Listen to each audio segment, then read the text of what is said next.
Sir आपका शुभ नाम sir? मेरा नाम विनय शाह है। तो सर आप जी आपकी यहाँ पर एक 49 मेरे ख्याल में शाखा खुली है जी पूर्वांचल जी बैंक। जी जी। तो इसका इस शाखा को खोलने का आपका यहाँ के लोगों को इसका क्या सुविधाएं मिलेंगी और इससे यहाँ के स्थानीय निवासियों को क्या फ़ायदा होगा?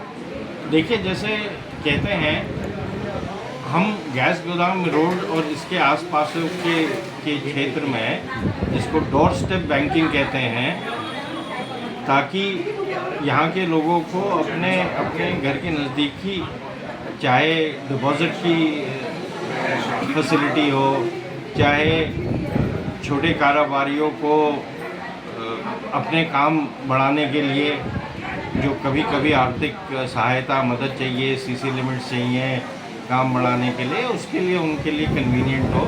और आज के ज़माने में कन्वीनियंस ही सबसे बड़ी चीज़ है। आदमी, अब आप देख ही रहो कि दुनिया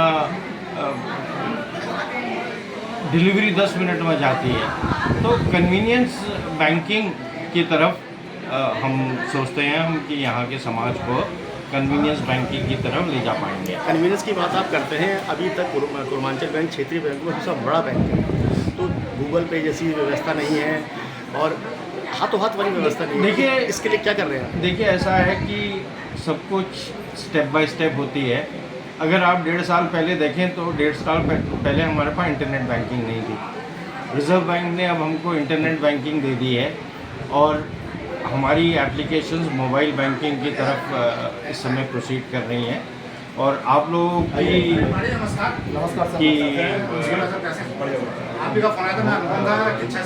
आप लोगों की सहायता होगी, आप लोगों की गुड विशेस होंगी, तो बहुत जल्दी mobile banking and therefore Google पे, यूपीआई वगैरह भी इस व्यवस्था में आपको सर अमूमन देखा जाता है ना, जो जिसकी जैसे आम आदमी को जो लोन की ज़रूरत होती है तो उससे तो लोन मिलता है, लेकिन एक पर्टिकुलर किसी बिजनेस को लोन बड़ी आसानी से मिल जाता है। इस बारे में आपके बैंक में कोई ऐसी योजना है जो आम आदमी को भी आसानी से लोन मिल जाएगा? जैसे मैंने आपको जिक्र किया, क्योंकि पूर्वांचल बैंक एक क्षेत्रीय बैंक है, हमारे लोग यहाँ के लोगों को पहचानते हैं। हमारे हम जो हैं आदमियों को भी देखते हैं। हम खाली सिबिल स्कोर और जो ऑब्जेक्टिव चीज़ें हैं खाली वो नहीं देखते हैं, हम आदमी को भी देखते हैं। हमारे लोग भी, क्योंकि यहीं के हैं, तो आदमी से भी परिचित होते हैं, आदमी के समाज से परिचित होते हैं, ऐसे लोगों से परिचित होते हैं जो बैंक से परिचित होते हैं और आदमी को भी जानते हैं। तो इस वजह से हम समझते हैं कि हम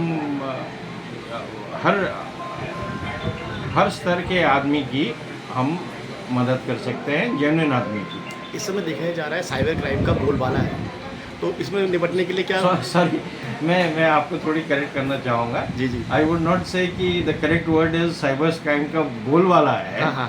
है ना? देखिए, आप किसी भी क्षेत्र में देखें, जो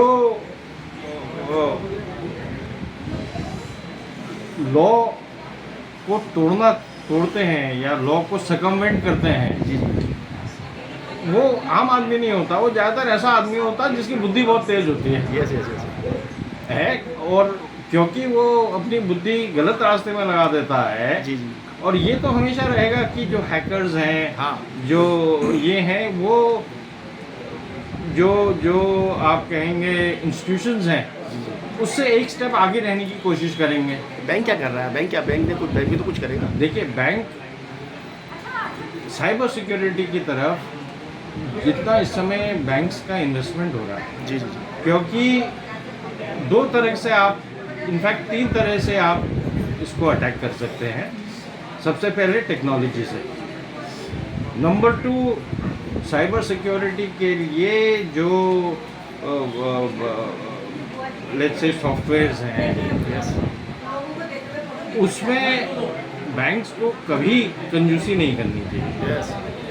तीसरी, एजुकेशन। कोई आपको बेवकूफ़ नहीं बना सकता है बिना आपकी मर्जी से। अगर आप खुद ही ऐसे बाइट्स में क्लिक करेंगे जिसमें ये लिखा जाता है कि भैया आपको 1 करोड़ रुपए का इनाम मिल गया, आप अपना भेजा लगाए बिना अगर आप क्लिक करते हैं, अगर आप अपने OTP शेयर करते हैं तो बहुत मुश्किल होगा कि आप मतलब जो और अनफॉर्चुनेटली क्या होता है कि it is not just the uneducated, yes इसमें एजुकेटेड आदमी भी कभी विलफुली, कभी नोइंगली, कभी अननोइंगली किसी समय वो किसी किस्म के स्ट्रेस में होता है, उस समय क्लिक कर देता है। परंतु सबसे बड़ी सिक्योरिटी बैंक से भी ज़्यादा, बैंक तो अपना करेंगे ही करेंगे, पर बैंक से ज़्यादा आदमी को सतर्क होना पड़ेगा और वो ही अपनी इवेंचुअल सिक्योरिटी कर सकता है। ये आदमी तो सिक्योर हो ही रहा है, बैंक के अपने आदमी नहीं हो रहा ना, बैंक के अपने कर्मचारियों को के लिए कार्यशालाएँ। बिल्कुल बिल्कुल बिल्कुल। इनफैक्ट इसमें रिजर्व बैंक ऑफ इंडिया का भी बहुत बड़ा रोल रहता है। बैंक्स को रिजर्व बैंक ऑफ इंडिया भी साइबर सिक्योरिटी की तरफ से बहुत प्रोत्साहित करता है कि भैया आप करिए, और वो बीच बीच में एक्सरसाइज भी करते हैं, हमको बताए बिना वो देखते हैं कि भाई हम और हमारे एम्प्लॉइज़ कितने सतर्क हैं to deal with these matters, क्योंकि ओके सर, थैंक यू।